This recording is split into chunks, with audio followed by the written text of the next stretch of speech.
Hello, welcome to another episode of the Horror Vision Horror Podcast presents Elements of Horror. My name is Sean. My name is Anthony, the guy that picked the movie. I'm John. I'm Ray. And I'm Tori. I was forced to watch the movie. Just kidding. At gunpoint, God damn it! Ah! No, just It was heavily it drugged. was a squirt gun filled with natural light. Didn't notice the kid with the little penknife at her throat. Yeah. So, Anthony, today is your pick for Elements of Horror. So, tell us the movie and tell us about it. Tell us why you picked it. Tell us its life story, please. Well, I don't know the entire life story, but this is the Transfiguration. Came out in 2016, became widely available around 2017, and it is about a young inner city youth who believes he is a vampire. And we'll get into why and what happens and all those fun things very shortly. I chose this movie because there's a while that I wanted to talk about more obscure vampire films, and this just happened to be one of those ones that made the list. I know we've mentioned it on the show several times, but I felt like this was a perfect avenue to go down as far as exposing it a little bit more and getting more folks to check it out. So hopefully, after listening to this episode, you do. But this is one that has kind of become near and dear just because nobody talks about it. It's like my Deftones record before anybody knew about who the Deftones were. It's that. So that's why I chose it. Nice.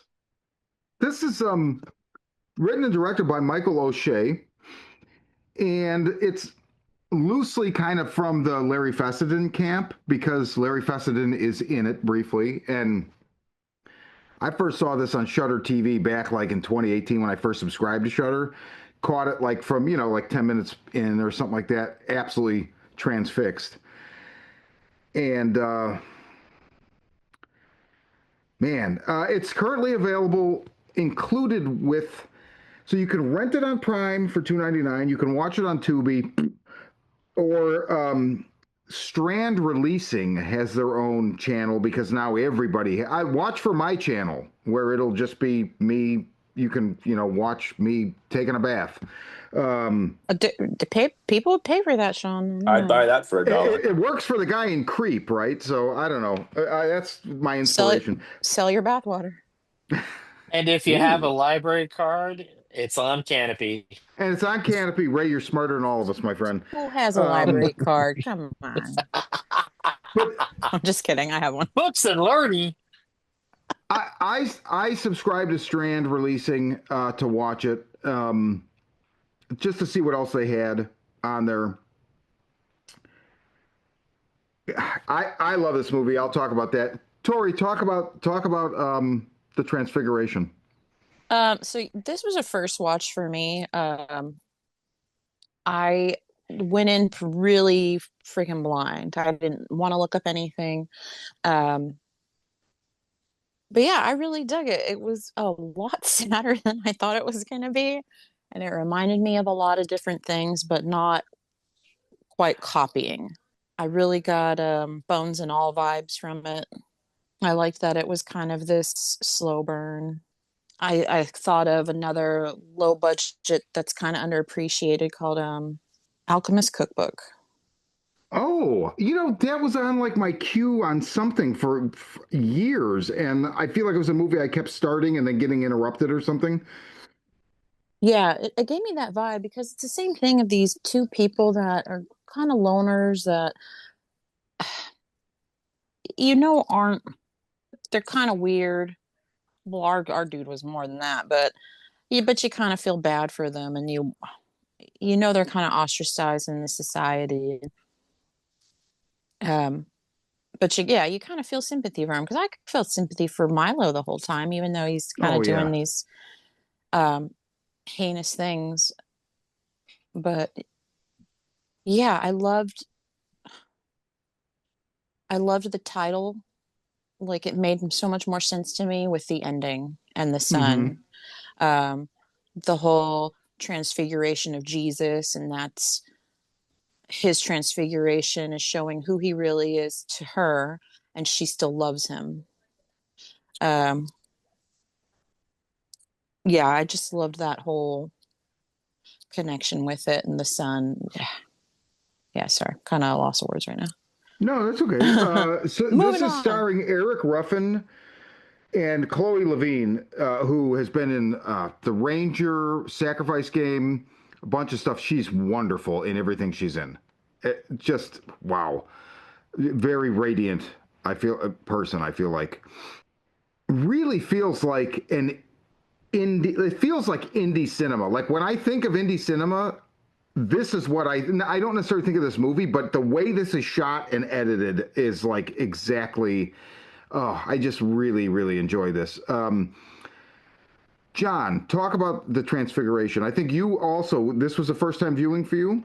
Yeah, the first time viewing for me. I actually hadn't heard about it up until now. So, yeah, thank you, Anthony, for not only bringing this film to my attention, but also um, giving me like a reminder of yeah, what good indie cinema and what good indie horror is. Doing a whole lot with so little, and by saying too little. And the thing that I loved about this film the most is that, yeah, there were a lot of things that it reminded me of along the way, just various signposts like with Bones and All. Um, some moments, a little bit of Candyman vibes here and there, but also at the same time, it didn't remind me of anything else. And what I appreciated most about it was that uh, it didn't try to be something else. It wasn't trying too hard to be, anything but this very bizarre, touching, and tragic story about just these two lost souls. And just like I love the fact that you get stuff like Fright Night on VHS and like a lot it's so kind of indexed with like all these references to a lot of great films that hopefully whoever comes across this film becomes introduced to. And I'm thinking very specifically of Martin, as well. I'm really, Mm-hmm. really love the shout out to that film. I guess my only complaint with it is that I wish that this film was released 10 years earlier and it had met me at that point in my life, because I think it really, really would have spoken to a lot of stuff that I was going through at the time. Um but yeah, better late than never. So yeah, really enjoyed it. Thank you. Ray, had you seen this before? No, this is the first time watch. I'd heard about it. I'd heard about it was about a kid who believed he was a vampire, but it had been something on my list, and like I need to watch this, but I just never got around to. I think because I knew either from hearing about it or something that it was a little bit heavy, and I just wasn't in the mood for heavy at the time, and then it kind of fell off my radar. But no, it's a really good film. I mean, I like to add on to what Tori was saying. Like, you don't ever dislike Milo. Like, he's a fucked up kid. Is he processing like understanding of grief and things correctly? No. But then again, look at this situation he's in. Look at the situation she's in. Like, we not only see like how he lives, we see how she lives too. Yeah. And it's just none of them are living ideal sitcom lives. They're all living like these terrible fucking lives, and they're rough lives, and they're young kids. They're kids, and like you can't blame them for having this response to like the terrible situation they're living through. It's funny, like you mentioned Martin, because I think I saw a little bit of Martin years ago, and after I watched this last night, I was like, oh, I gotta see if I could find it, and apparently it's not streaming anywhere, so I have to see if I could find a copy because I now want to try and tackle that and give it a rewatch, um, or a complete watch. But when I saw Fessenden, I was like, oh shit, that's Fessenden. Like it's funny because even from far away, Yeah. in that shot is just his Yep. big head. I was like, that's fucking Fessenden. And I knew it was Fessenden, and it then made me think of the first thing I ever saw Fessenden in, which was The Habit. And I was like, God Yeah. damn, that's amazing. Which is another movie where for most of the film you're sitting there going like, vampire, not vampire, vampire, not vampire. Like it really keeps you in suspense of what's happened. And I it is this clearly he's not a vampire. He's just dealing with grief and processing understanding of the world in a bizarre way. But just the whole like someone who thinks that they might be a vampire concept being present, and it's carried over from that film into this one. um but yeah, like I just sat there and like I felt bad for Milo. I blanked on the girl's name, but I felt terrible for her. Sophie. Oh, that scene where he's just walking through the fields and you get the idea that she has just basically let these I don't know if she did it for money or if they attacked her or something, but she's They just didn't been attack her. It's dark. It's dark, and I appreciate the taste that they handle it very tastefully. There's a lot of implication though that something's going on with her yeah. grandpa, so That's she's true Yeah. probably in too. I just turn. feel so bad for her. She feels like a young woman who is like has just accepted in the most terrible way that she's going to be sexualized for the rest of her life, and this is just the way it's going to be. And I feel so bad while I'm watching it. I'm just like, oh, you poor thing. God damn, what a terrible existence. And I felt so good for her when she was able to leave. And Yeah. it kind of sucked that he didn't want to go with her, but at the same time, He knew I though. understood it. He He understood it. couldn't he couldn't go Yeah. with her. He Yeah. he knew as soon as he set the whole plan, well, before that, when he set the whole plan in motion, it was Yeah. fucking Carlito's way the whole time. It was Yeah. gonna end bad. Yeah. Dude, that's all I kept thinking of. I was like, this is fucking Carlito's way with a vampire. I was so Yeah, but fucking sad. Carlito wanted to get out. He was denying the obvious nature of his existence, not letting him out, right? He was trying to Right. better it. And in this case, Milo is like, I can't stop this. yeah, like I have to die because I'm not a good person, Yeah. which Yeah. it's so funny in this movie. Like you forget the first time you see him, right? Doesn't it open with a guy taking a leak in like a And he's bathroom in hearing and in slurping Central from another Park? person's throat. He's Yeah. hearing slurping coming from a stall, and it's Milo just sucking the blood out of the neck wound on a guy that's sitting on the toilet, right? So Yeah. he's He's a killing child. people. Yeah, he's a child, and he's killing people and drinking their blood because he thinks he's a vampire. But I think he thinks if he kills these people and drinks blood, I think he thinks he can bring his mom back. I That's think that's why interesting. he has the rituals is he think like because you notice he kept killing on the same date, right? It's the same date Yes. he found his mom dead. Um yeah, it's I felt like he was like, oh, I can bring her back. If I do this, like I have these rules for myself. It's like this fucking extreme OCD this kid has. Like, okay, Yeah. well, Yeah. if I do this and this, maybe mom will come back. We spend so much time with him as being a good person and a regular person in bad circumstances, but ultimately he's a good person in most of the movie. And then you're reminded, like, holy shit, like he does these terrible things. And it's an interesting contemplation on what it means to be a quote unquote bad person. You know, it's like often it's very black and white in our judgment, and Yeah. maybe it's not always black and white. I don't know. Anthony, what do you think about that?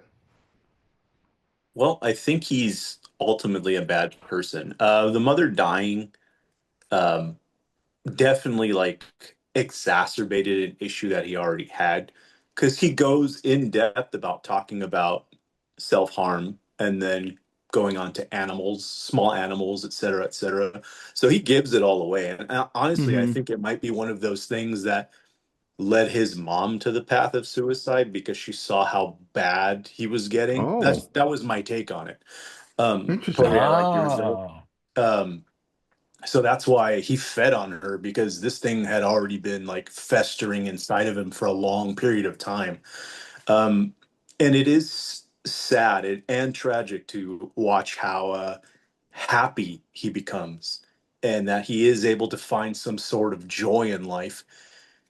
And ultimately, when you think about it, it's not it's not for the right reasons. It's not because he found somebody he loves and can care about. It's because he found a way to die.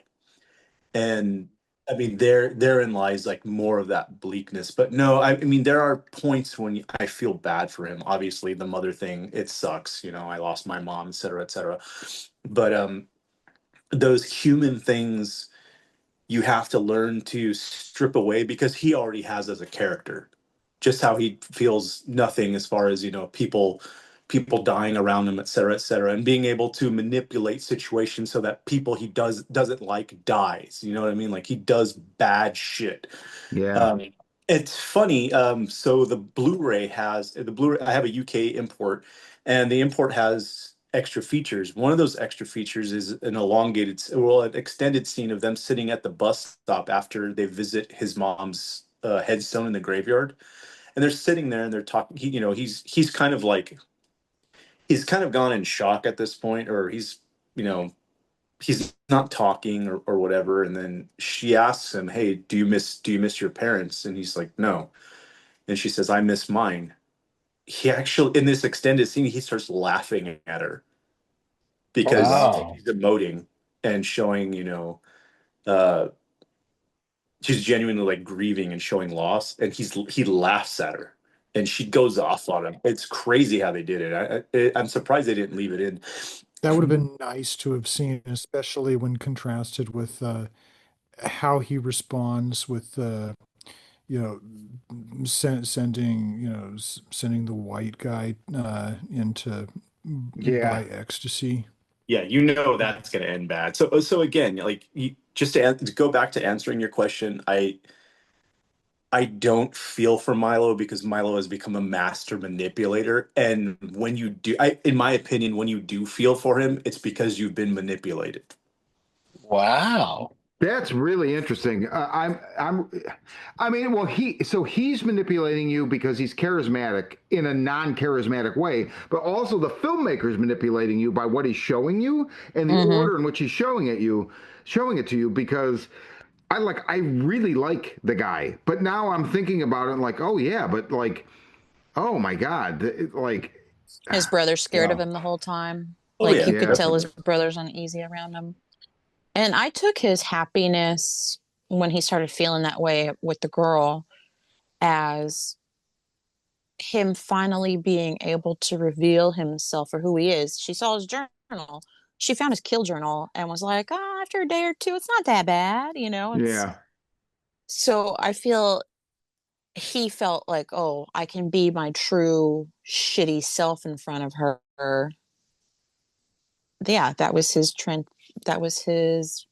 Jesus doing the transfiguration on the mountain, revealing himself to be the true shit ass he was. Yeah, but we can't forget that notion that he wanted to kill her, and he had that whole scene plotted out in his head, and then eventually he got past it. And I think that's why he started the plan to kill himself because he was like, shit, okay, Yeah. I'm going to keep going and I'm going to hurt somebody who I kind of like.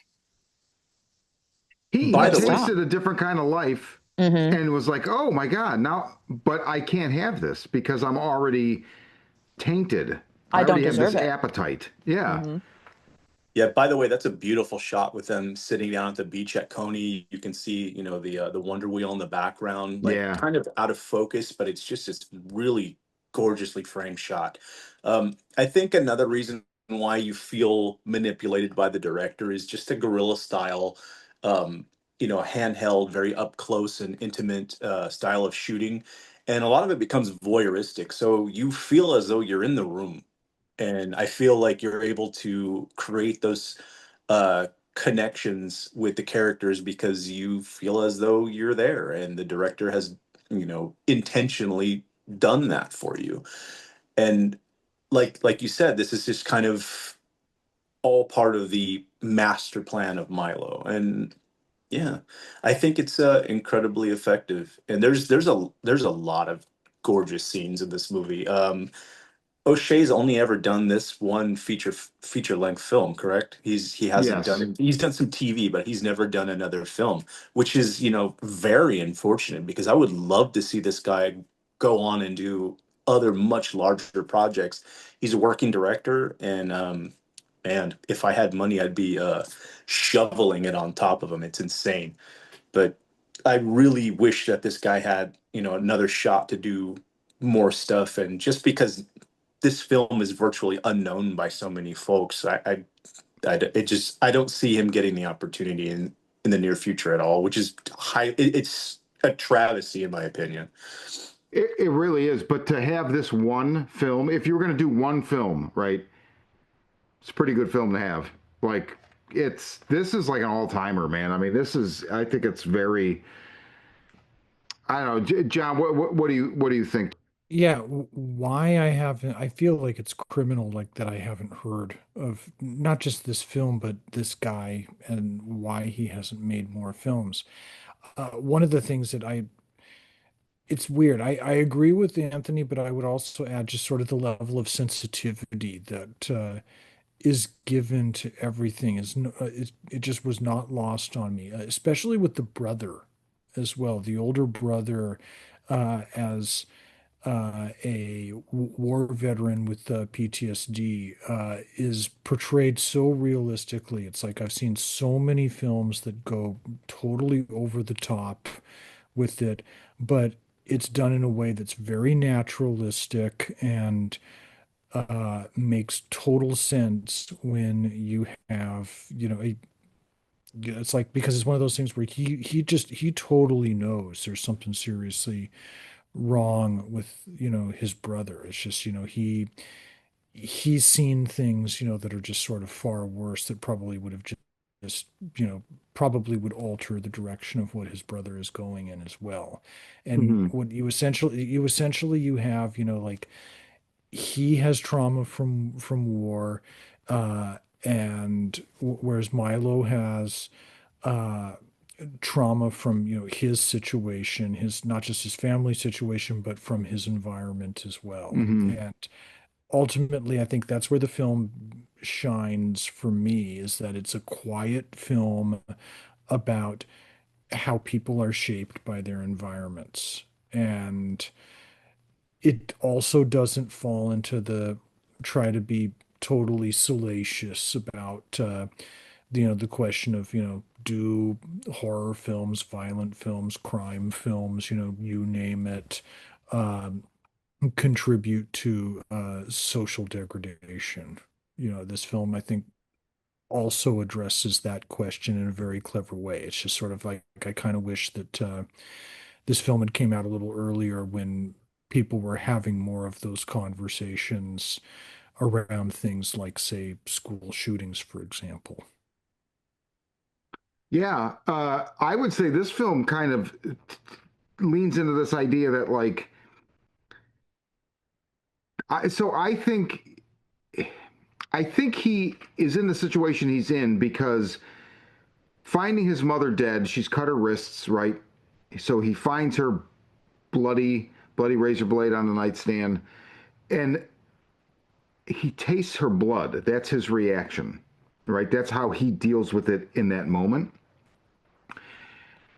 And probably because he's had some, like anybody in the 21st century, you've had some indoctrination as to what a vampire is, right? And that becomes his way to deal with it. So the movies, I think, his studious nature of consuming and collecting these movies, all dubs on VHS,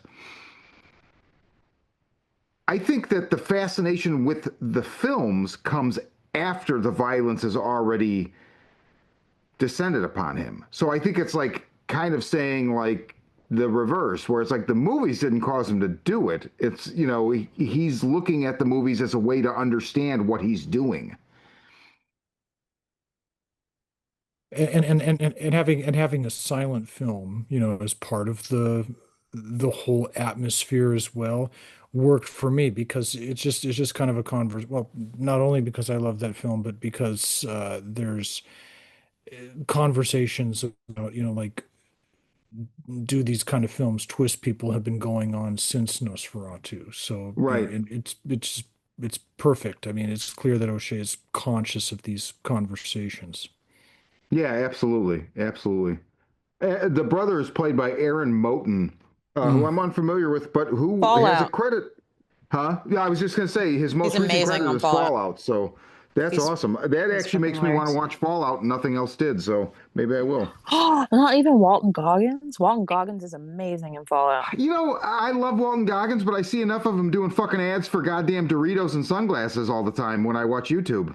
Whatever, man. Receding hairline, get that money. I'm happy for him. Hey, dude, he makes it work. I mean, the Doritos commercial I just saw the other night, I'm like, this guy is like a sex symbol, like a long way from what Like feed The off Crow this 2 and car. shit. No, like House of The a Crow Thousand 3. Corpses, like feed off the car. This ain't your goddamn living room or whatever. Grease monkey. Oh man. Ray, Well, talk about Walton Goggins and his hairline. I wasn't prepared for Walton Goggins. No. Talk about No, the but Transfiguration. well, to add to, I mean, going back to what Anthony said earlier, I think it's clear. I think he's right. I think that, like, I think, and I think John's right too. I think the thing that the movie kind of highlights is that we have this person who has these thoughts, who has these feelings and emotions, and doesn't quite know how to quantify them, and is attaching himself to this vampire mythos as if an explanation to be like, well, that's the problem. There you go. That's what I am. I'm a vampire. Like, that's why I don't feel like a person. That's why I want to do these terrible things, is because I'm this, and not because of a possible chemical imbalance, something else to do with the mind. Because he definitely is. A Mm, sociopath. a sociopath. Yeah. Yeah, that's the word I was looking for. Thank you. A sociopath. Like, he doesn't know how to deal with emotions correctly. He doesn't know how to feel for other people quite right. Um, and he just does these things because he's compelled. And like, that scene where, like, I was sitting there wondering, like, in that first scene where like, in the very early on in the film, like maybe the first 5 minutes, where he's sitting there after his class and he's with the psychologist or counselor or something, and she's asking him if he's hurt any animals. And he's like, no, but I've thought about it. And then we cut to him later watching the videos of animals being butchered, and I'm like, oh, so that's a substitute now. Like, he still thinks about it, but he processes it by watching people, like, butcher animals, and he's like, okay, I can get around not wanting to do that by watching this. So if anything, like, the film's become a way for him to deal with thoughts and problems he already has, and not a cause of, like, he didn't watch horror movies and watch vampires and then go, oh, I gotta go outside, I gotta go do those things because that sounds cool. He's doing those things, and now he just understands, like, oh, that's me, that makes sense. And if I watch this and I watch people, like, doing, like, butchering animals, then I won't have to want to do those things. I'll just be able to get it out watching it happen. I mean, that's a wild scene. It's a wild scene when he brings her over and she's like, "You want to watch a video?" It reminded me of, like, I don't know how many of you guys had this happen, but I remember quite vividly. There was this guy he was a little bit of an outsider when I first got to my high school. Like, I had transferred to a new high school, and I became friends with this guy who was kind of like later on I found out he was kind of like the weirdo, but I was just trying to make a friend. And so he invites me over to his house, and we're hanging out before we're supposed to go see Alien 3. And he's got a computer, and he's like, "Hey, you want to see a crazy video?" And I'm like, "Yeah, sure." You want to watch The a fucking gladiator movie? No, the fucking guy turned on a video of a lady sucking off a horse, and I was like, "Ugh!" Like, I just didn't know how to. I was like, He's like, yeah, it's gross too. I was just seeing how you'd react, man.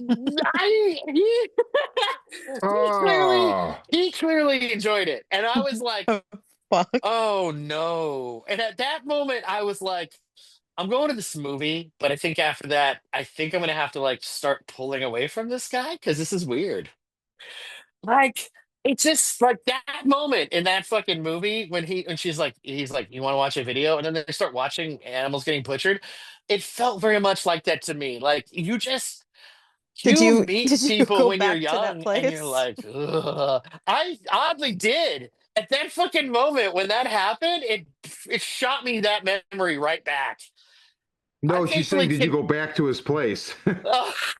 Did you hang out with him after that? I don't know where he is, thank God, and I do not want to watch anyone sucking off a horse. Ugh, God.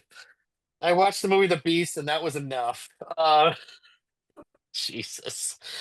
Yeesh. But Are I you mean, ready, Mr. Hands? Oh, Mr. Hands.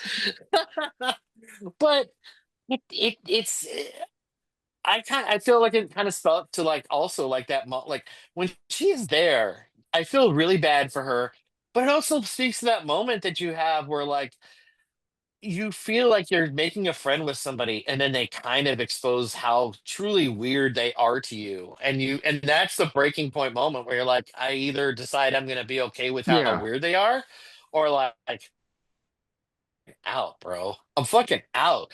And the key thing about both of them is that they do it to each other. Like he does it to her with the video, and I forget what it is that she does that, like he's upset about and then doesn't want to talk to her, but they both come back to each other. And it's oh it's that to me was like the weird like a weird emotional core to the film of like, It's a trauma bond. yeah, yeah, it really is a trauma bond, and it hurts my heart. I feel so bad for And both of them, and that's especially her. It's such a unfortunately trauma bond. Oh, what happens with a lot of people that are in that it's kind of true. situation. They think that they have like love or this friendship, and it's like, no, that's No, you're not both it. just fucked. You're both just saying, "Hey, we're both fucked up, so let's be fucked up together." And this yeah, movie is like a Ah, unfortunately a testament, I think, to especially the young men and mental health, and especially if you're lower income, you're gonna fall through those fucking cracks. Because this poor boy, he oh had yes. his brother couldn't talk to him, obviously for his reasons, and he had no parents. He had nobody else really to guide him. I mean, he obviously had his counselor or doctor, but I mean, we could tell it's not But working. how hard yeah, are they pushing him too? Like, Yeah, exactly. can I leave? No, you can't leave early during the time. Can I draw? Like, yeah. Right, right. push, lady, push. Like this feels like yes, court mandated appointment. I'm gonna Yeah, keep it. You're exactly. gonna keep it, so I can Run out the report back clock. that you're okay. And There's a great line he says when he's first hanging out with Sophie. I forget what she asks him. Like, is that what people call you, or is that what people say to you, or something? He's like, no one ever speaks to me. Hmm. yeah, It's very well. I mean, I feel like that is if if there's one moment of dialogue that buoys the whole movie for me, it's that. Like yeah, that that's was a good moment. very just unbelievable. And to add something to what Tori just brought up, it is a movie that fully respects and is not trying to take advantage of mental health and how crucial it is. And I love that moment when he catches her cutting and he asks her if it feels good. Her response is dead on for what actually cutting is. When she goes, no, it's just a release. Like it's no, it doesn't feel good. It's just it's just taking it's a diversion away from the other pain. And I love the fact that the film does it honest. Like it's not like it doesn't try to play it up. It doesn't try to manipulate it. It's you know, whoever wrote this, was serious about mental health, serious Michael about O'Shea. how those things shake down, and said we have to make an honest portrayal of what these things are like, and Hmm. not try to manipulate them for the sake of film. And they do a great job. Doesn't Milo reiterate the "it's a release" line later for something else? I feel like he does, He but I does. can't. I don't remember when it happens. Okay, so is there any way, Anthony? I'm going to go around the clock here. Is there any way that Milo is actually a vampire? No. And I love how they really anchor that at the end of the film when he's in the morgue, and there's that shot where it's looking at the three bodies lined up, and for a second you probably feel it in your heart. You're like, I really hope that this body bag sits up. Yep. And I when was it doesn't, waiting. and Me when it too. doesn't Little happen, Me twitch, too. something. yeah, and when it doesn't happen, and he gets the Y incision and he gets the autopsy, you're like, that's it. And Yep. you get to see that beautiful juxtaposition between life and death as the young lady's going out and experiencing life and smiling, et cetera, et cetera. That's another extended scene also on the Blu-ray where she actually does meet up with her family, and you just see Oh, these extended moments of joy, but it still does that one like really grim shot of just dirt on a grave. And even then, for just a second, you're like Hmm. really hoping for that hand to come out, and it doesn't happen. And I think it just goes back to what Milo says about the finality of death. Like, that's it. There's nothing left. That's it. And he knows. So yeah, I don't think he was a vampire. And if he was, he's an awful, evil vampire. well, he's not very good at it, right? So I was going to go around the clock, but yeah, I actually you said it so eloquently. I'll just say, does anybody feel differently? Because I don't think anyone does. Not Mm-mm. in the slightest. It's No, the beauty of the no. movie. I mean, I feel like I mean, it's it's the strength. to Hmm. add one thing to that idea is that one of the things that I found, it kind of feels like the line of a young person, but it also is the line of the kind of like part of what how like kind of defines a character, is that whole thing of like when she wants him to read Twilight and they talk about other films, and he goes, it's just not very realistic. And I'm Yes. like, hey kid, there's no such thing as vampires. There's no realism at all. Like, he has rules that he's known from other films Yep. and concepts and the mythology. And but therein lies just the exact point that I'm making, is that it's a mythology. It's not real. Like, there's no real vampires. Um, so it becomes more about like what he wants it to be versus Yeah. what like the fact that there is nothing. Like, it's so like but it is something that you hear young people say. Like, you'll hear young people be like, "Oh, I didn't like that movie because it was unrealistic," and you're like, "It was fucking Transformers. How is there? Do you see robots transforming into cars anytime, bro? Because I don't."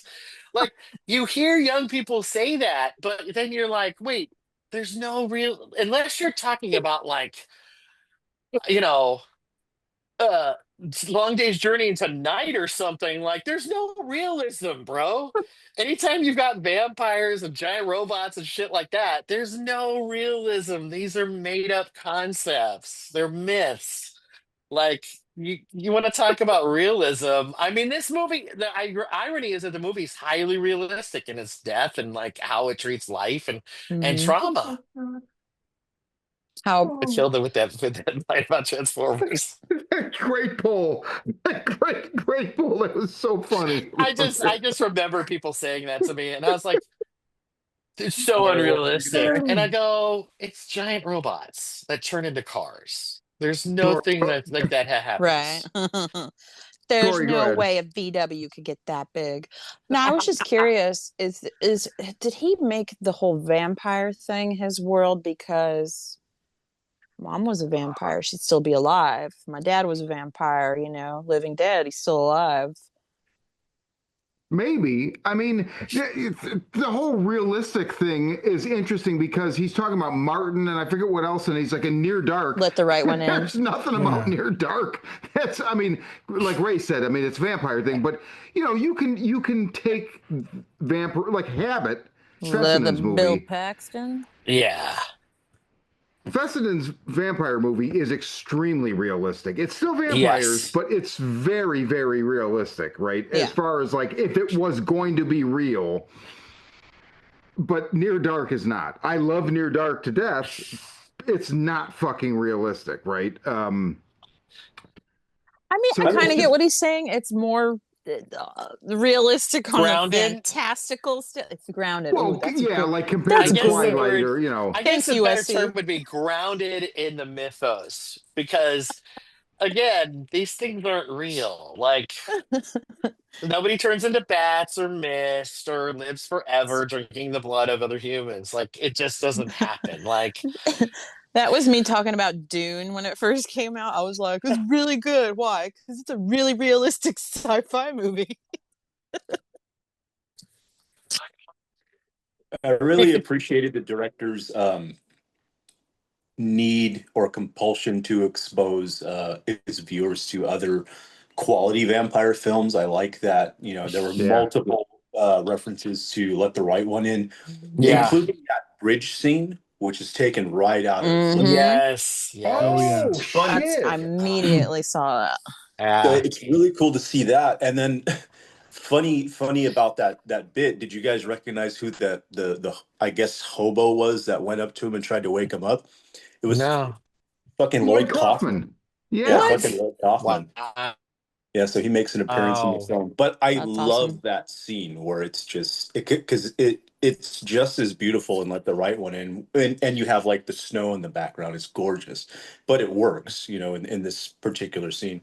Even the beach scenes are great. They again they filmed at Coney and Rockaway and Best scenes in the just movie, in my opinion. yeah, just these beautiful spots in New York that are fantastic looking.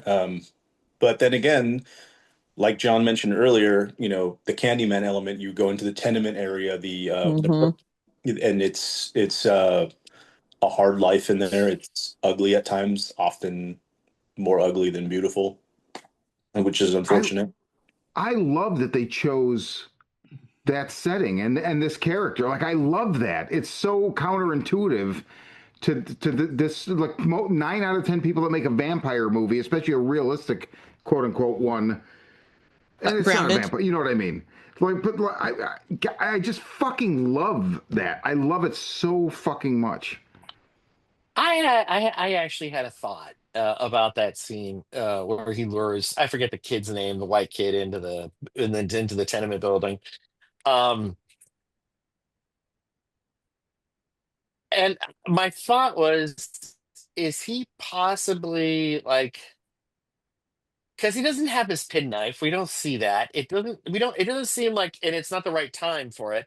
So it doesn't seem like he has that inclination of like, I'm going to lure him away to kill him. Is he getting him lost or potentially putting him in peril because he is somewhat offended in the same way that those other guys are offended? Like, hey, man, I'm just looking for some C, like C, like cocaine. What you think? Just because we're black, we know where there's cocaine? Like, it is. It is messed up that they just see this kid walking down the street, and because he's black in this neighborhood, they're like, "Hey, man, do you know where to get some C?" That is fucked up. Like I'm like, yeah, that is offensive. Like I'm like wondering like if I that's don't think part of that's the how that reason works, he though. I lures him don't think that's how that away. works. And here's why I say that. I've never driven Okay. to the inner city to buy hard drugs, but that was a thing for people I knew when I was in high school. And everybody knew in high school in Chicago suburbs, 26 in California. They knew the spots. They called it the spots, right? Go to the spot. Go to the spot. And it was tenements. And so it's not that they're like, oh God, where can we get some drugs as white people? Let's go to the black neighborhood. No, that's a known spot. They buy there. So the way they're like, oh, we're from out of town, we wanted to party. They're not from out of town. That's just they're trying to act, trying to Oh, defer that connotation that they're presenting, but they're there because somebody told them they could go there to buy drugs. That's why they're there. I That's my think part read of on that. him doing that was how he liked watching animal slaughter videos. He just wanted to see a human. 100%. That's Oh, letting us okay. know Voyeuristic. Okay. we spend so much time with him in a likable way that because you forget the beginning of the movie and also you don't know the circumstances, right? So there's two scenes that really let you know who he is, and it's that scene because he does it just to do it. And the other scene is the one where he follows Fessenden and he's confronted by the little girl and he fucking kills her with barely a moment's hesitation. Like, it's not even hesitation. It's like he looks at her, realizes the obstacle in front of him, and then enacts what he has to do. Can we talk about child death real quick? Like, holy shit! Like, Yeah. not even off camera. I was like, "You slit That's a that brutal bitch's child death throat!" Oh, too. holy shit. That is there specifically because you like him so much from everything else, or at least I did. That's like, yeah, that's him. Hmm. He murked a child, like brutally. John, what do you think about that? It pulled me out of the film in the best way possible. Like it Okay, stopped the film. elaborate. Yeah, just because you've spent so much time empathizing with this guy, and then this film doesn't allow you to feel comfortable as well. It doesn't allow you to indulge in cliches, but it kind of shows you that um it pulls you into a rhythm of life, and then just doesn't. Then it'll just have moments that will just sort of push that rhythm in another way, whether it's just sort of that death, or it's like the animal videos that we see, or just also, and even just like with our expectations, like going back to the scene in the mortuary, where like like, okay, are we going to get him to get up or not? No.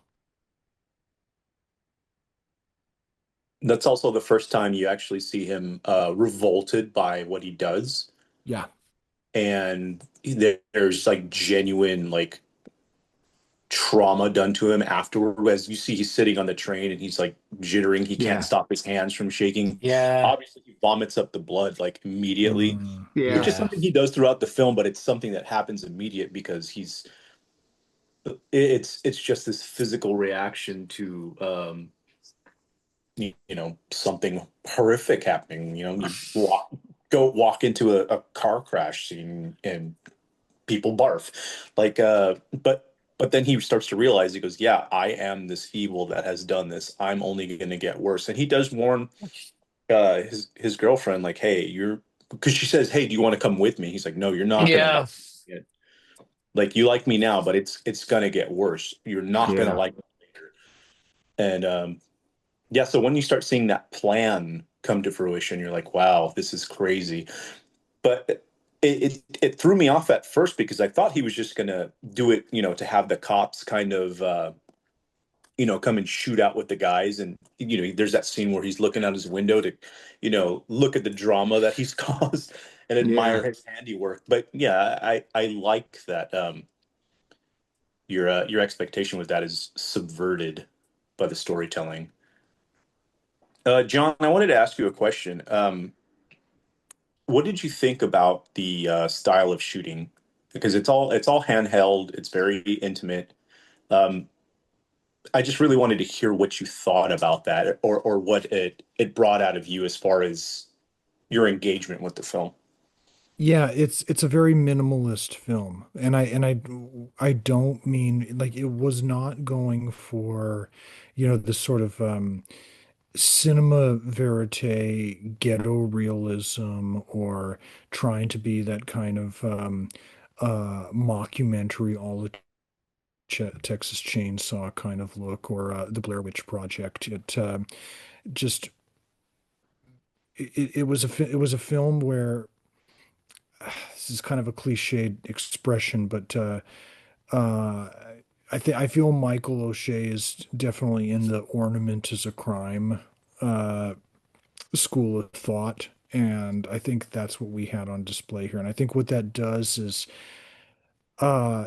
he allows you to kind of have this voyeuristic view into these characters' world where you're not so enmeshed that you lose sight of the bigger picture, but you're not kept at such a distance where you can be just in a comfort zone and you feel like what you're watching is just entertainment. Hmm. Yeah, I love those scenes that really drag you in because, like you said, as far as voyeurism goes, it's almost as if the camera is peeking around a corner and just Yeah. Mhm. watching something that's happening naturally. And again, it puts you in those shoes, and I really love that about the film. Very well said. Yeah, Thank you for lot of, elaborating on that. yeah, definitely using some long lenses as Hmm. well. Final thoughts about the Transfiguration. It's like you said, actually, this is one of those forever films. It's had a long lasting effect on me since the first time I saw it. And it was streaming on Netflix at the time, so I got lucky and just watched it one afternoon. Really? Yeah, and I mean, came and went immediately, but yeah, that's the first time I'd ever seen it. But so glad that I took the time to sit down and enjoy what that was, especially as far as like indie horror and sci-fi went at that time. Because like at that time, Spiral, I don't know if you're familiar with Spiral, where it's like Yeah. 50 people in a, so that one's another one that's just incredible, absolutely incredible to me Oh, with wait. what can be done on a minimalist budget. Wait, is that Spiral or Circle? Circle, you're right, Circle, Circle. Sorry about that. No, Um, that's okay. Spiral's a different movie. yeah, Oh yeah, that's not good. No, no, yeah, you're thinking of the Chris Rock. I'm thinking of the Yeah. one I forget. It's like, I'm thinking of the one with the gay couple. It's a good movie and it's got oh, one that of the one's best really good. kills. Yeah, it's got one of the best kills I've ever fucking seen. It's like drop your socks and grab your cocks. Well, no, never mind. lovely. That wasn't the expression I That was sounds like actually. But Anyway, yeah, this is one of those movies that's just going to stand the test of time for me. And I think it would go really well paired with Angry Black Girl and Her Monster, which for those of you who haven't seen that, that is also streaming on Shudder or Hulu or wherever. Mm. Tubi, it's a fantastic take on, an urban take on the Frankenstein film. So I still need to see that's that. another one that's definitely worth your time if you haven't seen it. Transfiguration, again, solid 5 out of 5 for me, and that's why I was really happy to be able to bring this to the table tonight. So thank you guys for taking the time and watching the film, and giving us all the opportunity to discuss this. This has been a great episode. You bet. Any other final thoughts? oh no, just Y- thank Anthony for bringing it up to us because it's beautiful. It's really It sad, but is. it's a beautiful movie. This is going to be my go-to for if somebody's looking for a horror recommendation, for probably yeah, at least the remainder of the year because it's readily accessible. I would tell them to rent it because there is a copy you can watch on YouTube, but it kind of looks a little shitty. So, I would tell them to avoid that. But yeah, it's my going to be my go-to recommendation if they're looking to do a double feature. Anthony, I haven't seen the film that you mentioned, but I do want to watch that. I would think an interesting double feature could also be A Girl Walks Home Alone at Night. Absolutely. That's a good Oh one. yeah. That would be a good double feature. Yeah. I was thinking also of Habit. This and The Habit. Yeah. I'm watching Fessenden. Habit within the next week for sure. Like it's Yeah. definitely primed me for that. Yeah, Habit's like the obvious choice to me. Mhm. That's a good Yeah. one. Habit was a movie. I rented that years ago and watched it and was like, oh shit. I was like, because I thought it was gonna be a straightaway horror movie and like about a vampire, but then it's kind of is, but it kind of isn't in the same way this movie is. Um, and it kind of exists in this neat little like genre of or subgenre of characters who believe for some reason or another that they're vampires or monsters. Like there's that. I mean, there's one more film I can think. I mean, besides Martin, there's one more film I could think of, which is Vampire's Kiss, where for most of the film, Nicolas Cage is walking around thinking he's turning into a vampire and does bizarre things, but it's more of a comedy. Oh, Kiss of the Vamp? No, No, it's called Vampire's Kiss, I believe. it is. Oh, okay, okay. Sorry. Yeah, Um, like at one point he eats a roach, and I've been wanting to watch that it's a very forever. Renfield moment in the film. But it was an actual live roach. Like that was the big thing that was kind of made one of the things that made notoriety for the film. Besides, it was early on in Nick Cage's career, was that he didn't want to use like a prop or anything. He was like, "No, I'll eat a live roach," and Oh they were like, no! "Okay." So he ate a live Method roach. actor. That's why he's my number one. Oh, it's funny because I couldn't remember the name of that movie, but there was a movie in the theater like last week called like Kiss of the Spider Woman or something like that, and I was like, Oh, oh, they that's brought the that Nick musical. Cage movie back. Totally different It was movie. Jennifer Lopez. Totally different movie. Well, the original was with Raul Raul Julia, and I forget Julia. who else. Yeah, And it was more of a drama. yeah. Oh Whereas this is man. the musical version. Yeah. Whereas this is a musical version of that. Wow, I found my 13th reason. Thanks. Tori, do you have any final thoughts on the film? Me? Oh. Yeah. Oh no, I just want to say thanks for showing it to us because it's a great movie. Indeed. Indeed. Good film. It's funny because I dreaded watching it because I felt like it was going to be heavy, but then it is. But it oddly pulled me in. Oddly made me want to watch it. Uh, and kept my attention. Uh, God, this is going to be a bizarre cinematic experience to compare it to, but I think it somehow feels apt.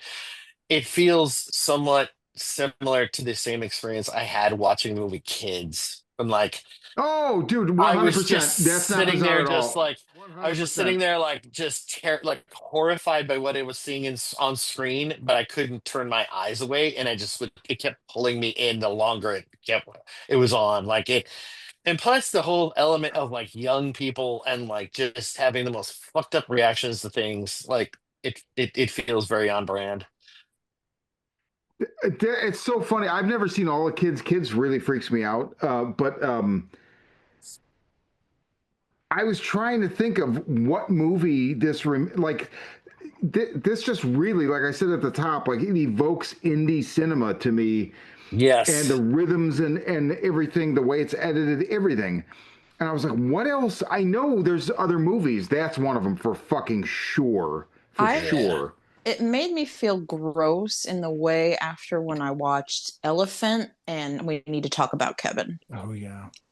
I need to watch. I need to talk about Kevin. Oh, Yeah, I don't So ever good, want to see that movie. so good, but yeah, you only want to see it once. yeah, that's a movie I think everybody should watch it once. Well, Elephant is another Larry Clark film, isn't it? No, Gus Van No, Sant. No, Gus Van no. Oh, Sant. Gus Van Sant, you're right. So this is Elements of Horror. That is the Transfiguration by Michael O'Shea. This gets the stamp of approval. I know Missy's not here tonight. She loved it. She watched it and put bones and all on afterwards. Um, and I don't know what the next Elements pick is going to be, but we will be back soon to do John's Sticks and Stones folk horror pick, which is Rituals, Canadian horror, with 1977. with Hal motherfucking Holbrook. Covered in Mhm. maple syrup. Ooh, It's breakfast Canadian time. horror, you guys. Come on. Tariffs. That's funny. That's funny. Until we come back to talk about Hal Holbrook, I'm Sean. I'm Anthony, the guy that showed Ray the horsecock video.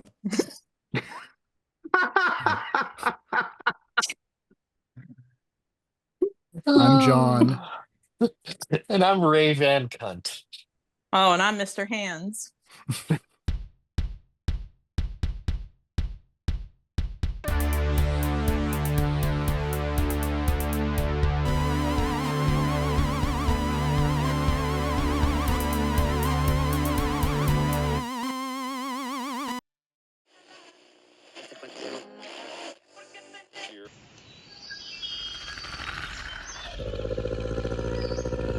Hapless teenagers beset by demons in the woods.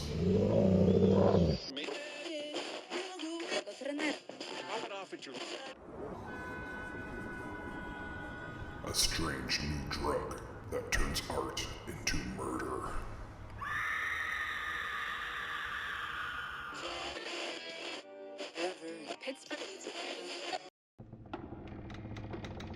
A can't beat a deal on a new house with a horrifying past.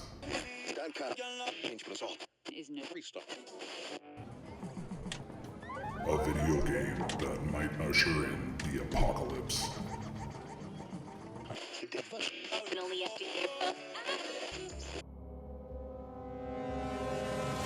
From the demented mind of Sean C. Baker, author of a collection of desires, Shadow Play, and Murder Virus, comes Volume 4, collecting Baker's no sleep work along with several never-before-published short stories.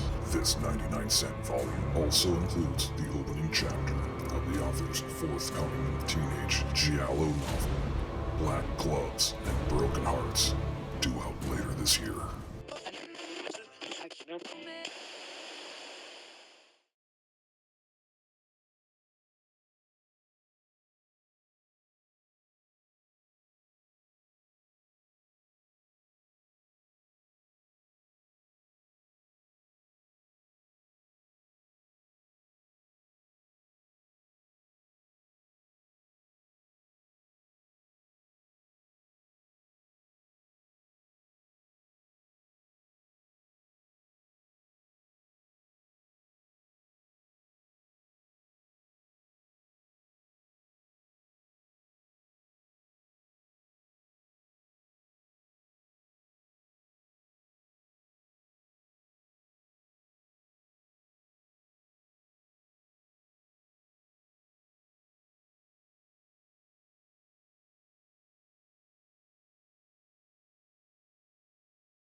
You're right. The one with the Damn. 20-minute car wash scene, right? If I'm not mistaken. Like What? the real time, isn't that the movie with the like they wash the car in real time, or is that a different Gus Van Sant movie? I don't remember that part. Okay, maybe it's a different Gus Van Sant all the movie. traumatic shit. I've only ever seen Brown Bunny, which I love. Against all odds, or no, that Brown Bunny's Vincent Gallo. Fuck, Yeah. I'm getting all my Yes, my yes. art house directors confused tonight. All whatever. your hyper realistic art Fucking house directors are mixing Gallo. up in your Play head. us off, Sean. As long as it's not who's that cunt that did the house that Jack built? God, that guy's a cunt. Lars von Trier. Yeah, there you go. As long as Bull. it's not Lars Van Trier. Yeah. Lars Van Cunt. Okay.